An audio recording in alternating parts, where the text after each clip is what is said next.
Maggie's podcast, giving you so much more than medicine.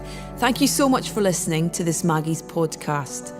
Each episode in this series will focus on a different aspect of living well with cancer, whether it's the food you eat, the gardens you spend time in, or the people around you. They're here to make you laugh, talk, and think. This episode is all about food, how cancer can affect what we eat, even how food tastes.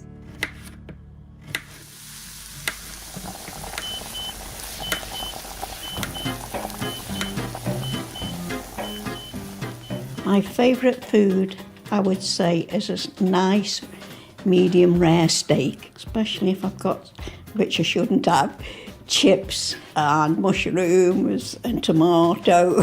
Tuna mayo sandwiches on this lovely brown, fresh bread. So delicious. Lindt, Galaxy, chocolate muffins, Tiffins, chocolate shortcake. It could go on. I love anything curried. Roast chicken, spinach. I love spinach. I like spinach with cheese. I like spinach with cream. I like spinach on its own. Chocolate puddings. I like cheese. I like bread and butter. I like bread, butter and marmalade, bread, butter and honey, bread, butter and Marmite. Food, glorious food. It's always been incredibly important in our house. Cooking for my children and stepchildren, sitting around the table with family and friends. I'm Kirstie Allsopp, and in this podcast, we'll be hearing how food can help people to live well with cancer, how it can help us heal and give us comfort, and we'll be looking especially at the food, good and bad, that we inherit from our mothers. Baking for the family made me feel like a proper mum, like you see on the telly. You know, the mixing bowls out and making something from scratch, and it tasted lovely. And because I couldn't do that, it did make me feel less of a mum. I think it was a way of comfort, really, although perhaps subconsciously I didn't recognise it. Perhaps it was the thought, well, I might not be here much longer, so I'm going to eat what I can and enjoy it. When I got my diagnosis, I had a lot of fears and I found it quite difficult meal times. I just felt quite sick trying to eat the food. Felt like sort of almost like a block that I was forcing this food down and I didn't really want it. But for appearance's sake, you have to sit down and eat a meal with your family. Kathy is a mother of two from Liverpool. And while she may not have got her culinary skills from her mum, discovering she had a hidden talent for baking gave her an enormous sense of pride. I love my mum to bits, but she is a terrible cook. She doesn't make very good cups of tea and coffee as well. It was the Christmas of 2013 and I made a stollen and it was lovely and I shocked myself and I made a few of them after that. And then bread, I discovered I could make bread as well. And the kids love my bread. We'd had scouse a few times with fresh bread and they really liked it. And then that lasted for 3 months because then when I had my operation, I found I couldn't knead bread, can't stir. Mark offered to buy me a blender, but I didn't want one. Did eventually get one, but it just wasn't the same. It just didn't taste the same. It felt like it didn't have any love in it. That's not stupid. That's what it felt like. It was processed because I wasn't using my arms to do it. It's really stupid. But that's how it made me feel. Baking for the family made me feel like a proper mum, like you see on the telly. The mixing bowls out and making something from scratch, and it tasted lovely. And because I couldn't do that, it did make me feel less of a mum. With cancer, your body changes and you grieve for the body that you had.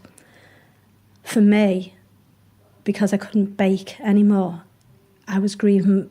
It was like a grief for another part, something that cancer had taken away from me, which is why. I want to get back into it.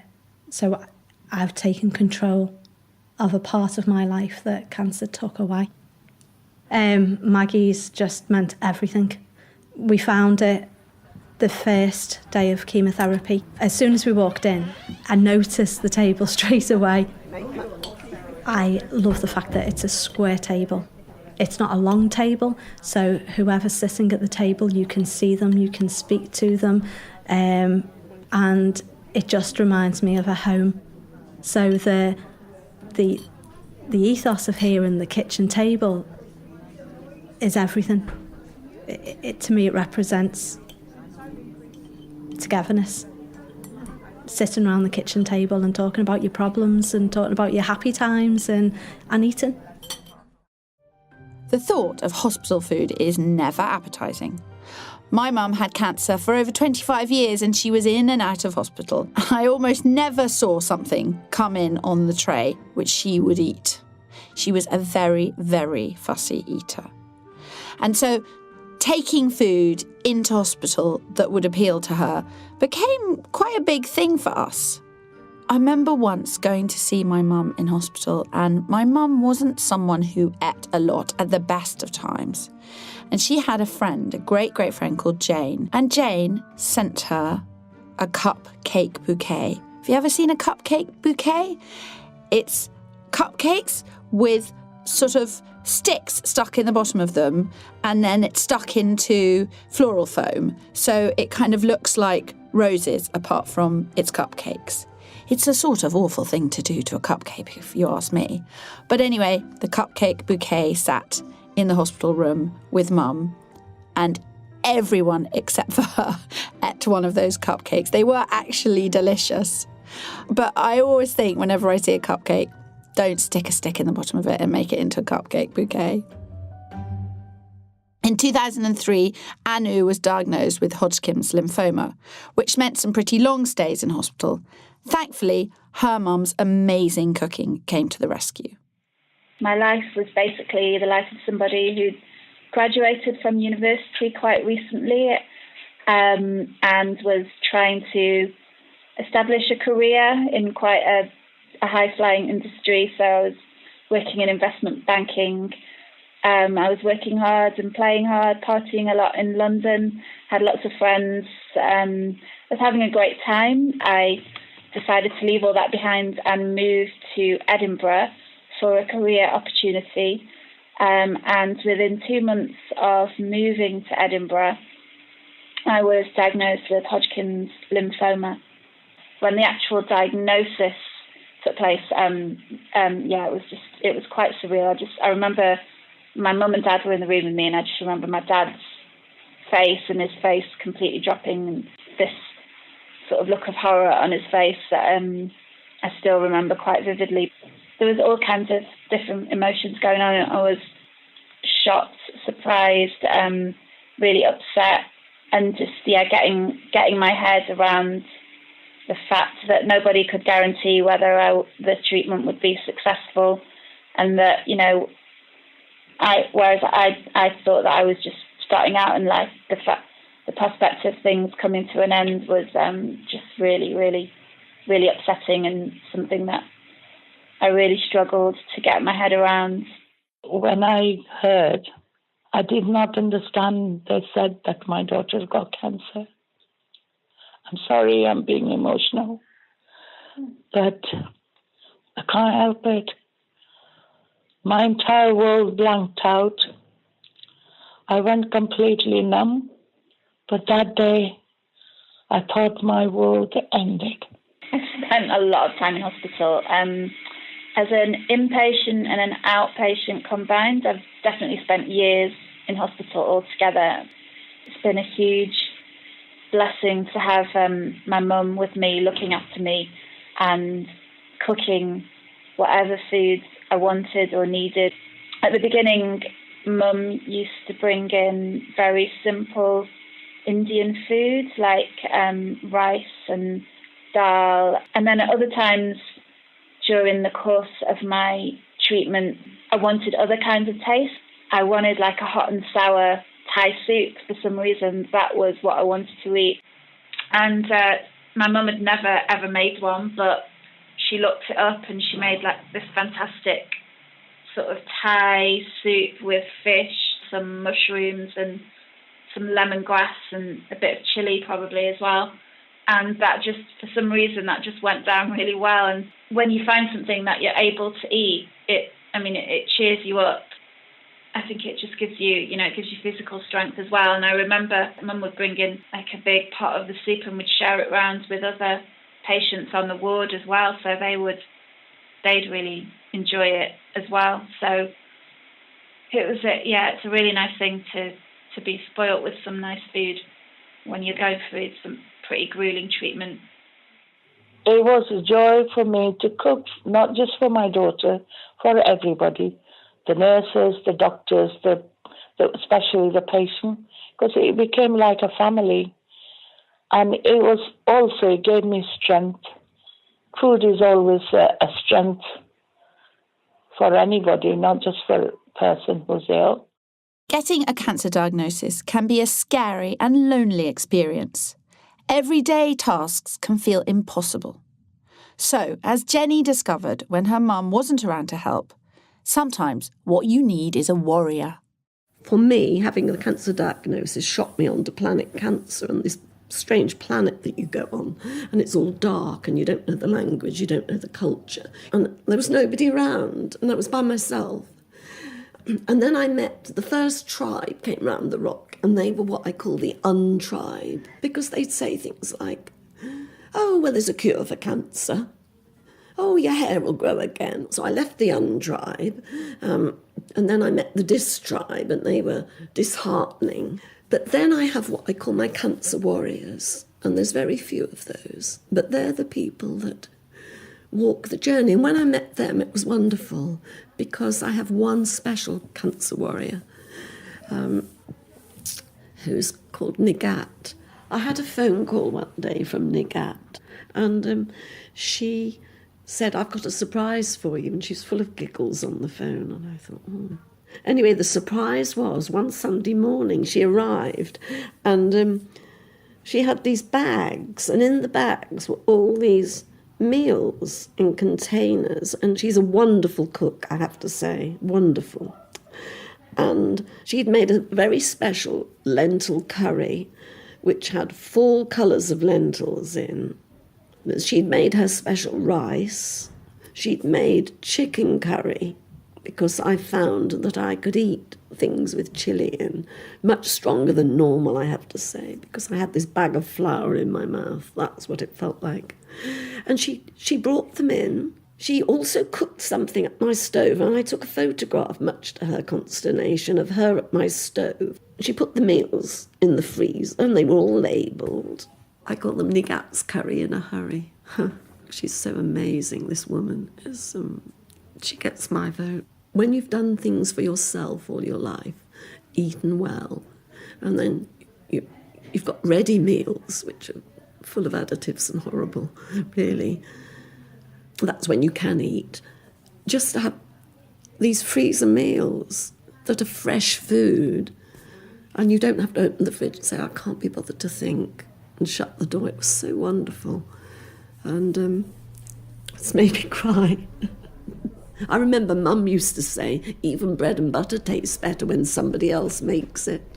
And I always remember that. My mother was obsessed by what she called avocado pears. And she didn't really like salad dressing. I think she thought it was too calorific. But I have got an amazing recipe for really boosting your salads. Take some small tomatoes, the smaller and sweeter the better, and chop them in half, or if they're a little bigger, into quarters. Put them to one side in a bowl with some salt on the top. Then find a ripe avocado and cut it up, and put the tomatoes and the avocado in a Tupperware bowl. The lid's important. It can't be an old one where the lid doesn't work properly. It's got to be a properly tough one. So what you've got in there is some tomatoes and half or a whole ripe avocado and a little bit of salt. So far, so good.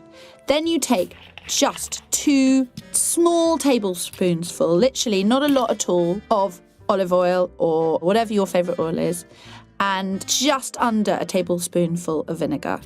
and perhaps a little more salt, and perhaps if you wanted a tiny little bit of mustard or honey, put that on top, shut the lid on the Tupperware and get shaking. You know, like it's a cocktail shaker. Really, really, really shake it. And then you take the lid off. And what you've got is absolutely epic salad dressing. Pat loves to cook. For her, it's therapeutic. And there's one special recipe that has been passed down 3 generations of her family. I call it bolognese sauce. It's not the traditional bolognese sauce, but I can remember, in fact, it's now 3 generations this recipe's gone to.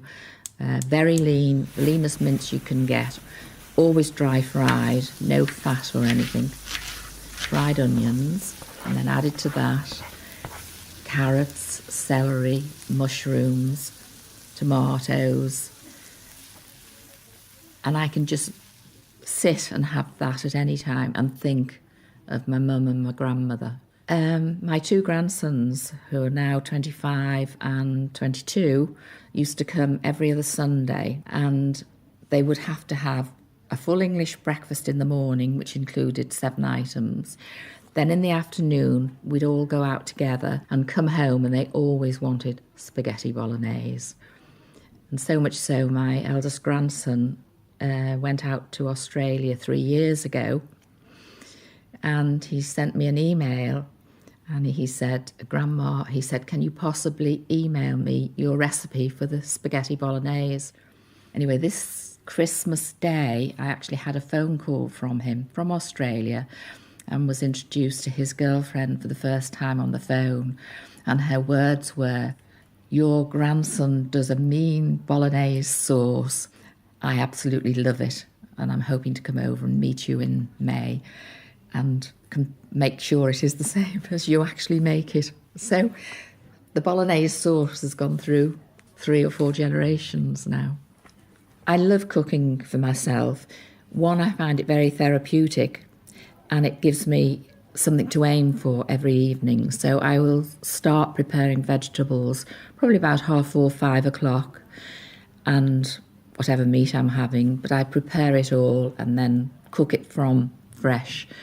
But when I was diagnosed, from that moment on, it was as though a brick wall had hit me in my face, and nothing was the same for days after.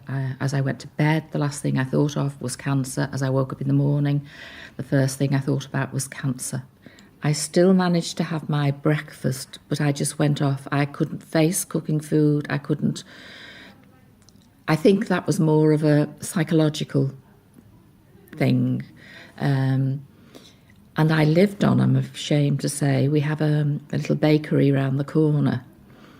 And I found their turkey, they're not baps, they actually call them nudges, because they're long and oval. It's like a small loaf, but it's got turkey in, salad, coleslaw. One would last me for lunch and tea. So for probably 2 months, I virtually lived on these turkey baps. I just couldn't face cooking. But as soon as I felt up to it, I was back to home cooking, because it is not just therapeutic, it takes up part of the day when you're on your own, and I enjoy it. To find out how Maggie Centres help people to live well with cancer, visit maggiecentres.org. Food has a wonderful way of bringing people together.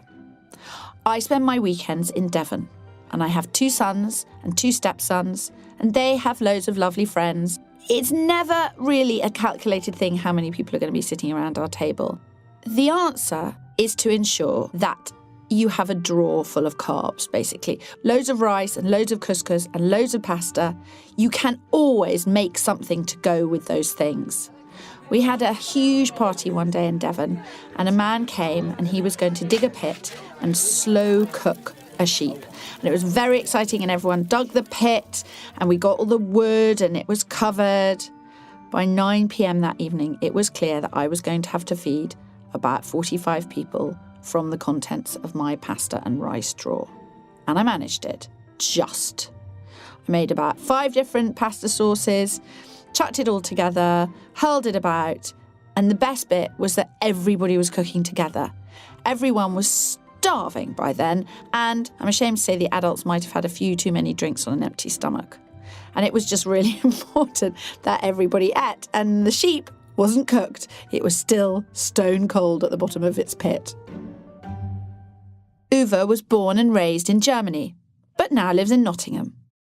After he was diagnosed with prostate cancer 15 years ago, his relationship with his partner and son broke down. Now food is helping him rebuild his relationship with his son. My mum liked cooking. It was visible. And so she was I would say, an artist in providing food during the war in very difficult times. And there was always enough food, and I've never discovered being hungry. So that is what she could manage. I grew up with sauerkraut at least once a week. It's one of the main foods, so it's relatively cheap. It's not very costly, and you can add any kind of meat, smoked meat or sausages or whatever, and it's very nice. And there's potatoes, or even maybe mashed potatoes. It's very nice.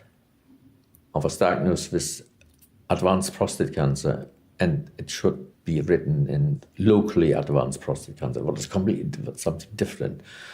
So I would say my focus was on dying. And when I came here to Maggie, it's the first time that I had an idea of hope. The hardest thing was that my partner then moved out because she couldn't deal with the diagnosis. So we separated practically because she couldn't bear it. And I also withdraw from my son, so he gone with his mum. He was 12 or 13. And I decided not to get him into the position of piggy in the middle. And I just discovered that it was wrong to do that. And so I had to start a completely new relationship with my son. I had really to work hard. Though he has never addressed me with dad, I had to teach him to do it in a very gentle way. And now he does. When I get a text, he addresses me with hi dad, what he never could do before. Yeah, in my whole life, food was very, very important. And I like to experiment, and I'm pleased my son does as well. And he enjoys it. It's quite nice to be with him when he cooks. We meet, I could say, nearly regularly once a week, and it is around food. Because I think it overcomes this strangeness between us. We have something to do, and food or eating is something nice. So sometimes we go out, so we have a nice time outside. We discover different restaurants, different styles, and so on. And it has gone now to that he starts to prepare food. So he says, come over, and we do it together. We just did it on Monday. So I go over, we prepare the food together, we cook, we eat together, and it's fantastic. Because I travel around the country for my work, and I'm often staying in hotels, for me, comfort eating is actually about being able to cook the food myself. It's not so much that I want specific things, it's just I want to make it. I want to be in the kitchen. I might have something simple as toast and sardines. But sardines is one of those things you can't have in a hotel room because the smell of sardines lingers for a long, long time, and you wake up the next morning with the room smelling of a tin of sardines. Trust me, I've been there. So comfort eating means different things to different people. For some people, it can be bread sauce and peas, or baked potatoes, or mashed potatoes, or chocolate, or soup. For other people, it's just being back at home and feeling like yourself and being able to open a tin of beans and put them on the cooker and cook them. Cancer treatments can affect people in all sorts of different ways. For Irene, the treatment she had for womb cancer had a massive impact on the food she could eat. Well, when I first knew I'd got cancer, as I say, because I'm diabetic, I ate everything that I shouldn't have eaten. I think it was a way of comfort, really, although perhaps subconsciously I didn't recognise it. Perhaps it was the thought, well, I might not be here much longer, so I'm going to eat what I can and enjoy it. I'd gone to the doctors because I had to keep going to the toilet all the time, and I knew that things weren't right. And I saw the gynaecologist, who told me that I'd got cancer of the womb. I'd actually got a very aggressive tumour on the uterus. A friend had actually gone with me, but she didn't come in with me. And I came out and I said to her, I have got cancer. And I could see her tearing up. And straight away I said to her, Luke, I'm not crying. Don't you start crying. The only way I can fight it is to be positive. And I made it known to all my friends and my family that I didn't want anybody around me that hadn't got a positive attitude. It seems funny to a lot of people, but I wasn't actually afraid of the cancer because I knew you could either beat it or you didn't. I was frightened really of the treatment because I didn't really know what it entailed. I mean, we hear these words bandied about chemotherapy, radiotherapy, but until it actually comes to it, nobody really knows how it's going to affect them. Maggie's has helped me because it's a place you can come to and we sit round the big table having a cup of tea or whatever it is that you drink, and we have a really good time, and anybody coming in wouldn't believe, because there's so much laughter and joking going on, that nobody would believe that anybody had been ill. I did a course here on nutrition because one of the side effects of the radiotherapy was that it affected my bowels to begin with, and that I couldn't eat certain breads. I couldn't eat anything that was green. I couldn't eat fruit because they would upset my stomach. And I really love salads, so I think when that happened, I missed salad more than anything, and broccoli. It was a big miss. And, you know, people would invite you out and say, oh, I'll make you a meal, and you'd say, no, it's all right. Perhaps later when I'm a bit better. I suppose really, in one way, that was the worst thing for me, not being able to eat the kind of food that I really liked. Catherine runs nutrition courses at Maggie's in West London. Her interest in food and nutrition started 15 years ago when her 7-year-old son was diagnosed with leukemia. I really struggled to find a lot of information on nutrition, and I really spent the 3.5 years of his treatment. It's a long treatment for childhood leukemia. I really spent that researching. My son came through his treatment well, did a biochemistry degree, and he actually wants to get into cancer research, and he's always been interested in the effect that nutrition could have on cancer. So I think that not only did it hopefully help to get him well, it also gave him this deep-seated interest in the power of nutrition. So the courses we run here at Maggie's, or the way it's made up, is that the first week we really have a sort of general discussion about why nutrition is important. We also look at the food groups and why they're important. But then there's a lot of emphasis on looking at some of the specific foods that we know may be detrimental, and obviously lots of specific foods that can be very helpful. It's a real eye-opener after having had a mastectomy to come here to realise that the sort of bad foods I may have been eating. As a cancer survivor, I like to take whatever is there. As they say, information is power. When I saw this course come up, I thought, good, I need to know more, in order so I could control my food, my diet. Everything we put in our body is going to affect our body in some way. So you want it to be a good medicine, to do you good, not to do any harm. The cliched phrase, we are what we eat, is really pretty true. The biochemistry of our body is really influenced by what we're putting into our body. I always say to people that I'm going to bang on quite a lot about green leafy vegetables. And again, probably one great message to get out there is feed your body with green leafy vegetables. They are extremely nutrient-dense food and are so versatile and so easy to get into your diet. But I also emphasise as well that too much of anything can maybe be detrimental. So it is all about having variety if you can avoid convenient ready meals and you know what is going into your food, you're not eating food where the ingredients list reads like a chemistry lesson, then actually you're probably doing yourself a lot of good. And really, that is probably the key message throughout the whole of the nutrition workshop. As a charity, Maggie's relies on the generosity of supporters. If you'd like to donate, visit maggiescentres.org. One of the toughest things for people who get a cancer diagnosis is having to tell their friends and family the news. 3/4 of people diagnosed with cancer worry about how their loved ones will cope. Mum of 2, Karen, was concerned about protecting her sons. I was moisturising after having had a bath, and I found it wasn't so much a lump, it was more a hardness in my right breast. My immediate thought was, oh my God, I've got cancer, I'm going to die. And then I kind of pulled myself together a bit and thought, is this actually a lump? Is it not?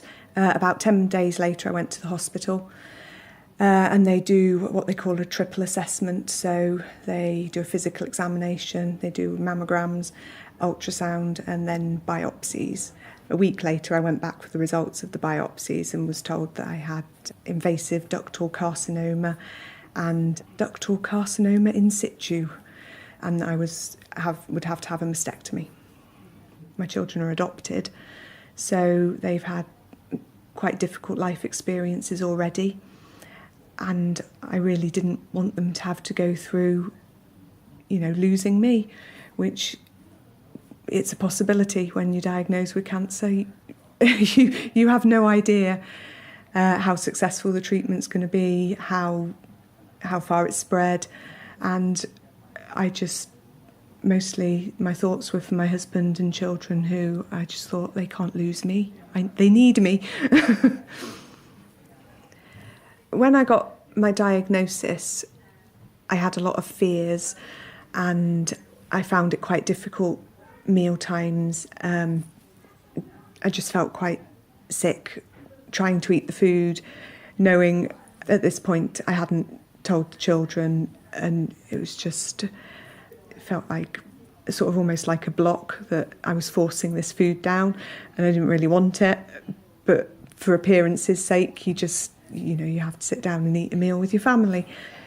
Maggie's is one of the best places. Everyone understands what you're going through. The support they give you is absolutely incredible. You can just turn up for a drink and a chat or come to one of their classes. It makes the whole experience of cancer feel a little bit more normal.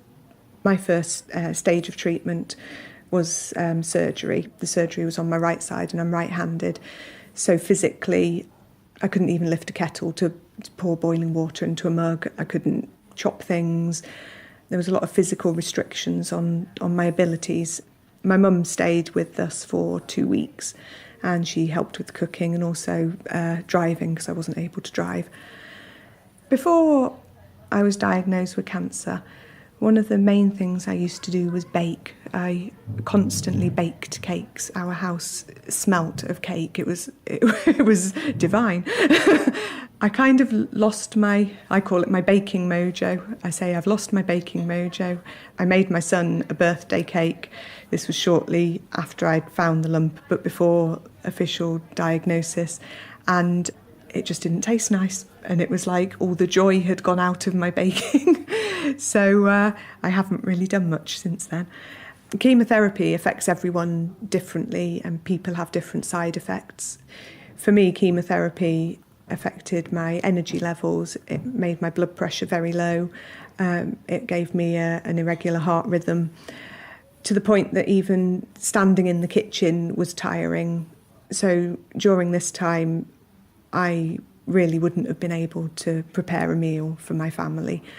My older son stepped in and he took on the role as vegetable chopper, and he used to chop all the vegetables and, well, pretty much make the meals, apart from things that involved sort of boiling liquids. So if we were having pasta, I would drain the pasta for him, but he would do all the vegetable preparation and all the stirring. And I think he enjoyed being helpful, being useful. I definitely appreciated it, and it was really nice to spend time together. Thanks for listening to this Maggie's podcast. Mum or dad, grandma or grandson, we hope it gives you some ideas about how food can help you live well with cancer. You'll find lots of the recipes we've mentioned today on our website. Just go to maggiescenters.org for a blast of Pat's Bolognese or Nagat's curry in a hurry. And if you'd like to join the discussion, please do. Just use the hashtag #MoreThanMedicine. Thanks so much for listening to this Maggie's podcast, which was produced by Loftus Media for Maggie's. We hope it gives you a taste of just some of the support we offer in our centres.